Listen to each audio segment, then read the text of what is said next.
Hi friends पुनः eighty नतुन भिडिओলৈ আপোনালোকক স্বাগতম জনালো। আজি আমি এনেকুৱা এটা বস্তু বনাবলৈ গৈ আছো যেটো নেকি হয়তো ইউটিউবত প্ৰথমবাৰৰ বাবে ময়ে বনাই আছো। মানে চাওকচোন এইটো কি বস্তু চিনি পাইছে নে? এইটো ৰব কেমেৰাটো ঠিক কৰি লওঁ। অফ এইটো হৈছে এইটো কণী ধান বুলি কয়, অৰ্থাৎ কণী ধান নহয়, এতিয়া এইটো চাউল হৈ গ'ল। মানে কণী ধানৰ খেতি কৰে আৰু খেতি কৰাৰ পিছত যেতিয়া কণী ধানটো চপাই আনি পেলাই এইটো মেচিনত দি পেলাই চাউলটো বনায়। এনেকুৱা চাউলটো হয়। মই মোবাইলটোৰ ওচৰলৈ আনিলে ঠিক দেখা ধৰিব নোৱাৰে। এনেকুৱা হয়তো খাই পাইছে যদিও নাজানো, কিন্তু এইটোৰ খুব ধুনীয়া পায়স হয় খাবলৈকে। গতিকে এতিয়া আহক আমি পায়সটো কেনেকৈ বনাই দেখুৱাওঁ আপোনালোকক বাৰু। এয়া প্ৰথমে মই কণী চাউলখিনি এতিয়া ধুই ল'লোঁ। এয়া দেখিছেনে, অকণি কাৰণে কি কয়, সেইকাৰণে একচুৱেলি কণী ধান বা কণী চাউল বুলি কয়। একদম সৰু সৰু চুজিৰ নিচিনা দেখিবলৈ, কিন্তু আমাৰ ইয়াত লোকেলতে হয়, বজাৰত কিনিবলৈও পাব। কণী ধান বুলি ক'লে দি দিব। আৰু লগতে মই নাৰিকল এটা ফালি লৈছোঁ। এইটো মই এতিয়া ৰুকি ল'ম, গোটেইটো নালাগে, যিহেতু কণী চাউল বেছি নহয়, গতিকে মই ডাঙৰ ফালটো লৈ ল'ম। এইটো ৰুকি পেলাই ইয়াৰ লগত মিক্স কৰি যিহেতু বনাম পায়সটো, গতিকে সেইটো এক ফালটো ৰুকি ল'ম। মই ফেনৰ তলত বহি নাৰিকলখিনি ৰুকি লওঁ। মিক্সিৰে ৰুকিব পাৰি যদিও মই হাতেৰে ৰুকিম। আৰু ল'ৰাটো যিহেতু নাই, মই মোবাইলেৰে কৰি আছোঁ। ফ্ৰণ্ট কেমেৰা মোবাইলৰ ঠিক হোৱা নাই, তথাপিও ট্ৰাই কৰিছোঁ। চাওকচোন বাৰু, চাওক মই ৰুকিছোঁ। এয়া ফ্ৰেণ্ডছ, নাৰিকল ফাল ৰুকা মোৰ হৈ গ'ল।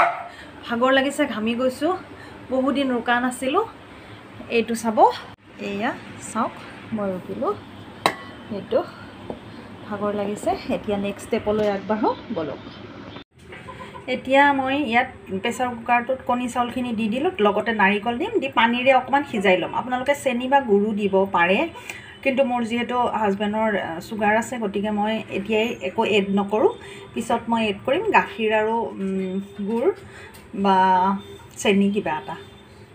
মই নাৰিকলখিনিও দি দিলোঁ, ৰুকি লোৱা নাৰিকলখিনি। এতিয়া মই ইয়াত ইলাচি দুটা অকণমান থেকেনিয়াই পেলাই এড কৰি দিম, গোন্ধটো ভাল হ'বৰ কাৰণে। লগতে পানী অকণমান দি পেলাই এটা চিটিত মই সিজাই ল'ম। এয়া চাওক, মই ইলাচি দুটা দি দিছোঁ।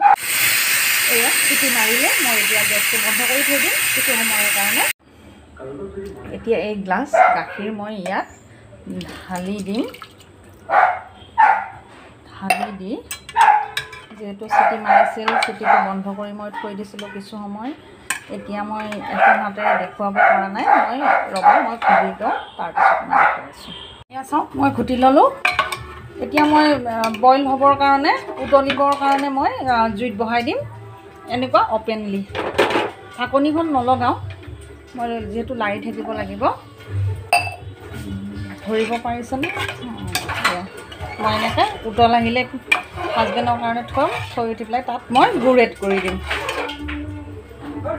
এয়া মই আঁতৰাই দিলোঁ। এতিয়া ইয়াত মই এইখিনি কাটি লোৱা গুড়খিনি মই ইয়াত দি দিম। এয়া গুড়খিনি দি দিলোঁ। এখন হাতেৰে মই দেখাই থাকিবলৈ অসুবিধা পাই আছোঁ, তথাপিও দেখুৱাবলৈ চেষ্টা কৰিছোঁ। এয়া মই গুড় দি পেলাই ঘুটি আছোঁ। এতিয়া গুড়খিনি গলি গ'লে আমাৰ ধুনীয়াকৈ ডিছটো হৈয়ে যাব, পায়সখিনি হৈ যাব। গুড় নিদি আপুনি চেনিও দিব পাৰে, আৰু ইয়াতে আলমণ্ড, কাজু বাদাম এইবিলাক এডো কৰি দিব পাৰে। মই কিন্তু কৰা নাই, মন যোৱা নাই। এড কৰিলে কৰিব পাৰে। চাওক,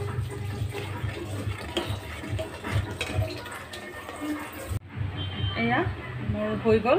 এতিয়া মই ছাৰ্ভ কৰিম, চাই থাকক।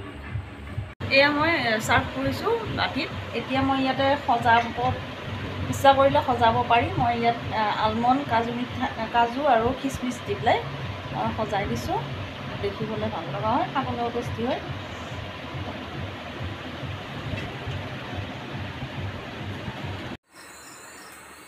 তো ফ্ৰেণ্ডছ, ভিডিঅ'টো ভাল পালে লাইক, শ্বেয়াৰ আৰু ছাবস্ক্ৰাইব কৰিব। আজিলৈ বাই বাই।